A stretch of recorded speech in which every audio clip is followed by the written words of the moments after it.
नमस्कार दोस्तों, आज हम आपको दीपावली की पावन कथा सुनाने जा रहे हैं। कार्तिक मास की अमावस्या को दीपावली का पर्व पूरे देश में बड़ी धूमधाम के साथ मनाया जाता है। इसे रोशनी का पर्व भी कहा जाता है। इस दिन लक्ष्मी जी को प्रसन्न करने के लिए घरों की साफ सफाई और लिपाई पुताई पहले से ही शुरू हो जाती है। कहा जाता है कि कार्तिक अमावस्या को भगवान श्री रामचंद्र जी 14 वर्ष का वनवास काटकर रावण को मारकर अयोध्या लौटे थे। अयोध्या वासियों ने श्री रामचंद्र जी के लौटने की खुशी में दीपमालाएं जलाकर महोत्सव मनाया था। इस दिन उज्जैन सम्राट विक्रमादित्य का राजतिलक भी हुआ था। विक्रमी संवत का आरंभ तभी से माना जाता है। अतः यह नववर्ष का प्रथम दिन है। आज के दिन व्यापारी अपने बही खाते बदलते हैं तथा लाभ हानि का ब्यौरा तैयार करते हैं। दीपावली पर जुआ खेलने की भी प्रथा है। यह एक तरह का अवगुण माना जाता है। दीपावली की पूजन विधि। बाजार में आजकल दीपावली के पोस्टर पूजा हेतु मिलते हैं। इन्हें दीवार पर चिपकाया जाता है या दीवार पर गेरुआ रंग से लक्ष्मी जी और गणेश जी का चित्र बनाकर पूजा की जाती है। गणेश लक्ष्मी जी की मिट्टी की प्रतिमा या चांदी की प्रतिमा बाजार से लाकर दीवार पर रखी लक्ष्मी गणेश जी के चित्र के सामने रखते हैं। इस दिन धन के देवता कुबेर, विघ्न विनाशक गणेश जी, इंद्रदेव तथा समस्त मनोरथों को पूर्ण करने वाले विष्णु भगवान, बुद्धि की दाता सरस्वती माता तथा माता लक्ष्मी की पूजा साथ साथ करते हैं। दीपावली के दिन दीपकों की पूजा का विशेष महत्व है। इसके लिए 2 थालों में दीपक रखे, 6 चौमुखे दीपक दोनों थालों में रखे, 26 छोटे दीपक भी दोनों थालों में सजाए। इन सब दीपकों को प्रज्वलित करके जल, रोली, खील बताशे, चावल, गुड़, अबीर, गुलाल, धूप आदि से पूजन करें और टीका लगवाए। व्यापारी लोग दुकान की गद्दी पर गणेश जी, माता लक्ष्मी की प्रतिमा रखकर पूजा करें। इसके बाद घर आकर पूजा करें। पहले पुरुष फिर स्त्रियां पूजा करें। स्त्रियां चावलों का बायना निकालकर उस पर रुपए रखकर अपनी सास के चरण से स्पर्श करके उन्हें दे दे तथा उनसे आशीर्वाद प्राप्त करे। पूजा करने के बाद दीपकों को घर में जगह जगह पर रखें।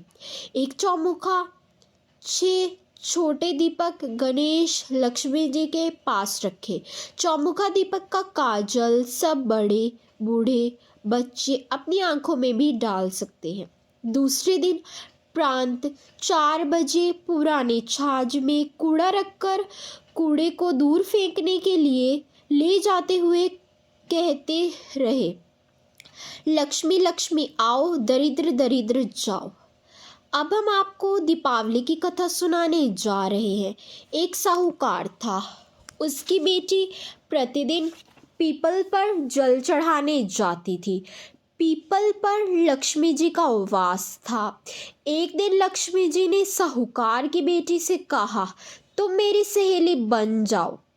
उसने लक्ष्मी जी से कहा, मैं कल अपने पिताजी से पूछकर तुम्हें उत्तर दूंगी। पिताजी को जब बेटी ने बताया कि पीपल पर एक स्त्री ने मुझे अपनी सहेली बनाना चाहती है, पिताश्री ने हाँ कर दी। दूसरे दिन साहूकार की बेटी ने सहेली बनना स्वीकार कर लिया। एक दिन लक्ष्मी जी साहूकार की बेटी को अपने घर ले गई। लक्ष्मी जी ने उसे ओढ़ने के लिए शॉल दुशाला दिया तथा सोने की बनी चौकी पर बिठाया।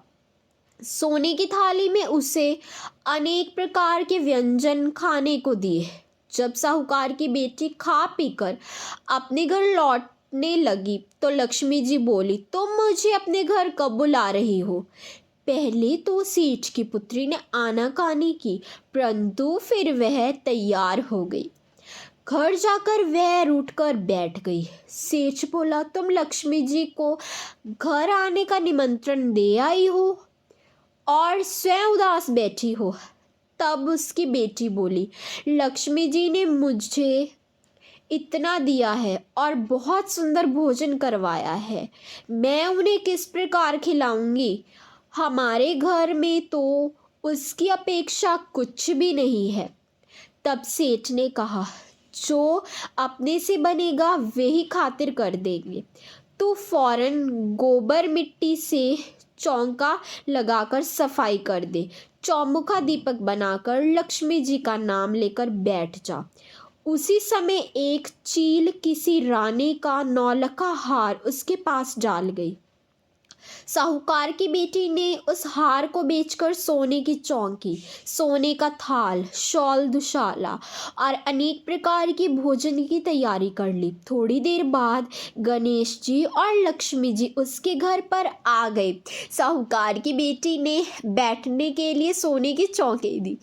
लक्ष्मी जी ने बैठने को बहुत मना किया और कहा कि इस पर तो राजा रानी बैठते हैं। तब सेठ की बेटी ने लक्ष्मी जी को ज़बरदस्ती चौके पर बिठा दिया। लक्ष्मी जी की उसने बहुत खातिर की। इससे लक्ष्मी जी बहुत प्रसन्न हुई और साहूकार बहुत अमीर बन गया। हे लक्ष्मी देवी, जैसे तुमने साहूकार की बेटी की चौकी स्वीकार की है और बहुत सा धन दिया है, वैसे ही सबको देना। तो दोस्तों, यही थी दीपावली की पावन कथा। अगर आपको ये वीडियो पसंद आई हो तो please like the video and subscribe the channel. जय माँ लक्ष्मी। धन्यवाद।